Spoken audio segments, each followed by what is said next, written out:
If you think the size and speed of black holes are problems, wait till you see what's in store.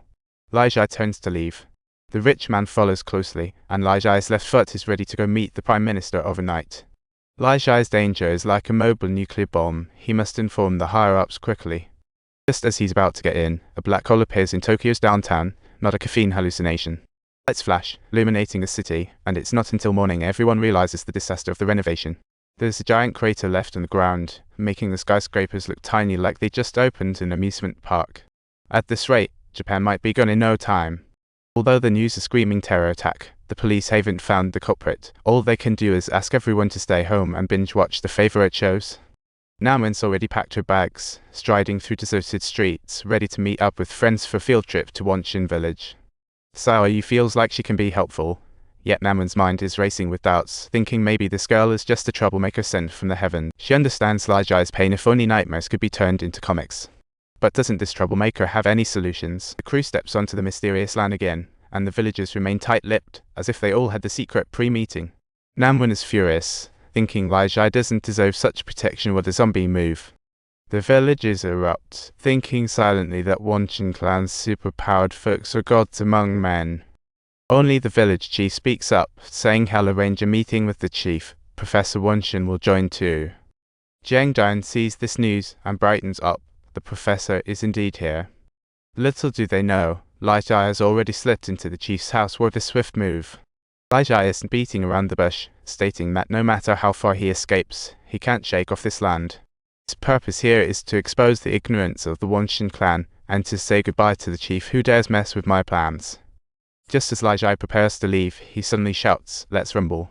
As soon as the wooden door opens, the long-avoided soldiers raise their weapons. Bullets rain down like confetti, and Li Jia prances through the gunfire like a jester, seemingly unstoppable.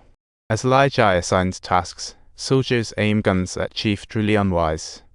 Although the chief is old and a bit slow, he still manages to take down one soldier with a resilient grandpa. Li Jia charges out with a vengeance, but the soldier before dying manages to pull the trigger with a last thank you, goodbye. Watching an old friend fall, Li Jia stands frozen in place, sighing that life is just too painful. Li Jia takes Gao Jia and leaves. Enemy reinforcements come in at lightning speed, yet the soldiers hesitate to shoot, thinking of capturing.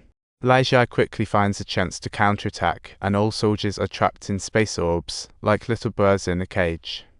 These soldiers are as clueless as spectators, completely unable to see through the fog ahead.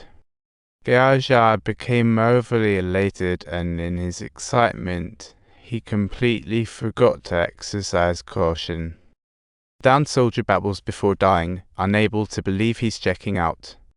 As a superpowered individual, his body is just like an ordinary person's. What a letdown. Nanwen and the others sense something's off, but when they arrive, all they see is the chief looking totally out of gas. The chief hurriedly instructs them to stop Li Jia, but before he finishes, he's retiring.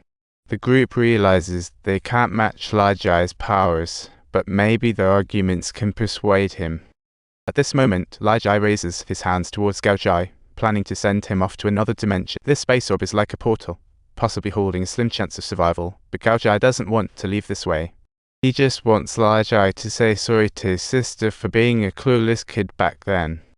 When Anzi and the others arrive, all they see is Gao Jia's cold resting face. Anzi roars in anger, her heart torn with conflict. After all, they had grown up together since childhood. How could this bond not bring her pain? Jiang Jian searches through everybody and breathes a sigh of relief when he finds no trace of Professor Wanshen. Suddenly, a bloody handprint on the window catches his attention. The more he looks, the more it feels like a legendary sight from before. Just as Namwen and the others exit the mansion, a small car suddenly blocks the way. It's Anzi's grandma. With the bad news rolling in, the Wanshen clan loses 2 members. Now Namwen becomes the focus of protection. Could the leader be the professor? Anzi's grandma doesn't hold back. The professor is indeed the most bloody member of the clan.